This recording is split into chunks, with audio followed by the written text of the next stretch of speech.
നമസ്കാരം, കർമ്മ ന്യൂസിലേക്ക് സ്വാഗതം. ഗൾഫ് പ്രവാസികൾക്കും കുടുംബങ്ങൾക്കും ആകെ നിരാശ പടർത്തി വരുമാനത്തിൽ ഗൾഫ് രാജ്യങ്ങൾ നികുതി ഈടാക്കുന്നു. ഇതുവരെ യൂറോപ്യൻ രാജ്യങ്ങളും അമേരിക്ക, കാനഡ, ഓസ്ട്രേലിയ എന്നീ രാജ്യങ്ങളുമായിരുന്നു പ്രവാസികളുടെ വരുമാനത്തിൽ നികുതി ചുമത്തിയിരുന്നത്. ഗൾഫിൽ എല്ലാ രാജ്യങ്ങളും ഇത് ഏറെ കാലമായി ആലോചിച്ചു വരികയാണ്. കുവൈറ്റിലാണ് ഇപ്പോൾ ആദ്യമായി ഈ നിയമം വരാൻ പോകുന്നത്. പ്രവാസികൾക്ക് ഏറെ വേദനിപ്പിക്കുന്ന വിധം കുവൈറ്റിൽ പ്രവാസി വരുമാനത്തിൽ നികുതി ചുമത്തുന്ന ഡ്രാഫ്റ്റിന് അംഗീകാരം ലഭിച്ചു കഴിഞ്ഞു. പ്രവാസികൾ നാട്ടിലേക്ക് അയക്കുന്ന പണത്തിന് നികുതി ചുമത്താൻ നീക്കം ഇതോടെ ശക്തമാകും. ഏറെ വർഷമായി ഇത് പ്രചരിക്കുന്നു എങ്കിലും ഇപ്പോഴാണ് നിയമം ഡ്രാഫ്റ്റായി പുറത്തു വന്നത്. ഇതു സംബന്ധിച്ച കരട് ബില്ല് കുവൈറ്റ് നിയമസഭാ സമിതി തയ്യാറാക്കി നിയമനിർമ്മാണ സഭയുടെ അംഗീകാരത്തിന് വീണ്ടും സമർപ്പിക്കുകയും ചെയ്തു. പ്രവാസികൾ നാട്ടിലേക്ക് അയക്കുന്ന പണത്തിന്റെ തോത് കുറയ്ക്കുകയാണ് ലക്ഷ്യം. കുവൈറ്റിൽ നിന്ന് വിദേശത്തേക്ക് പോകുന്ന പണത്തിന്റെ അളവിൽ കുറവ് വരുത്തലും ലക്ഷ്യമാണ്.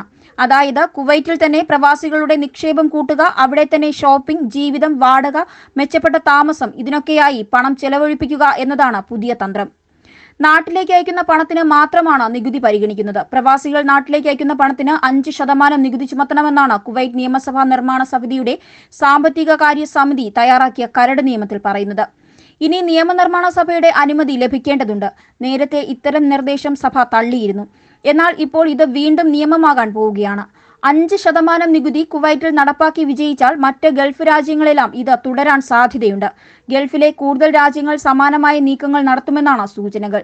പ്രവാസികൾക്ക് നികുതികൾ വർദ്ധിപ്പിച്ച സൗദി ഉൾപ്പെടെയുള്ള രാജ്യങ്ങൾ മറ്റു വഴിയിൽ പണത്തിന്റെ പുറത്തേക്കുള്ള ഒഴുക്ക് തടയുന്നുണ്ട്. കുവൈറ്റിൽ നിയമത്തിന്റെ കരട് തയ്യാറാക്കിയ സാഹചര്യത്തിൽ ഇനി എന്ത് നിലപാടെടുക്കുമെന്ന് വ്യക്തമല്ല. ഭരണഘടനയുടെ ചട്ടക്കൂടിന് അകത്തുനിന്നാണ് പുതിയ കരട് തയ്യാറാക്കിയതെന്ന് സാമ്പത്തിക കാര്യ സമിതി വിശദീകരിക്കുന്നു.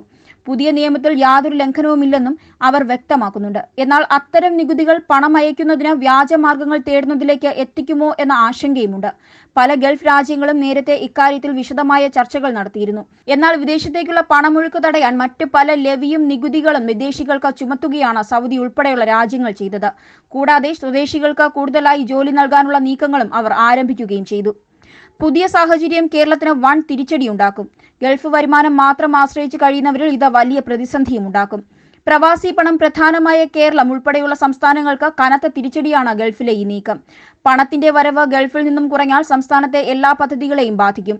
ഗൾഫ് രാജ്യങ്ങൾ വിദേശികൾക്ക് പലതരത്തിലുള്ള നിരക്കുകളും ഈടാക്കുന്നുണ്ട്. ഇതിൽ സൗദിയും കുവൈറ്റുമാണ് പ്രധാനമായും പുതിയ ചട്ടങ്ങൾ കൊണ്ടുവരുന്നത്.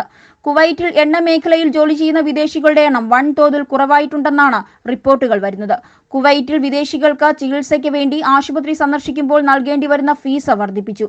നേരത്തെ 2 ദിനാറായിരുന്നു ഫീസ്. ഇത് 5 പിന്നീട് വർദ്ധിപ്പിച്ചിരുന്നു. ഇപ്പോൾ വീണ്ടും വർദ്ധിപ്പിച്ച് 10 ദിനാറാക്കി. കുവൈറ്റിലും ദുബായിലും സൗദിയിലും വാടക കുതിച്ചുയരുകയാണ്.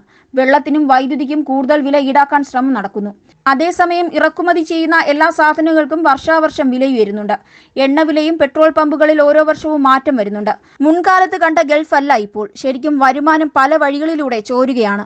പ്രവാസികളുടെ ചെലവുകൾ കൂടുമ്പോഴും വരുമാനം എവിടെ പോയി എന്നാണ് നാട്ടിലിരിക്കുന്നവരുടെ അന്വേഷണം. പ്രവാസിയുടെ മാസവരുമാനത്തിൽ വരുന്ന ഇടിവുകളും ചിലവും നികുതിയും നാട്ടിലുള്ള കുടുംബക്കാർക്ക് പോലും അറിയില്ല എന്നതാണ് സത്യം. ചുരുക്കത്തിൽ ഇപ്പോൾ ഗൾഫ് ഒരു സാധാരണ തൊഴിലാളിക്കും ജീവനക്കാരനും ഒട്ടും ലാഭമല്ല. മാത്രമല്ല പ്രതിസന്ധികളും ഏറെയാണ്. ന്യൂസ് ഡെസ്ക്, കർമ്മ ന്യൂസ്.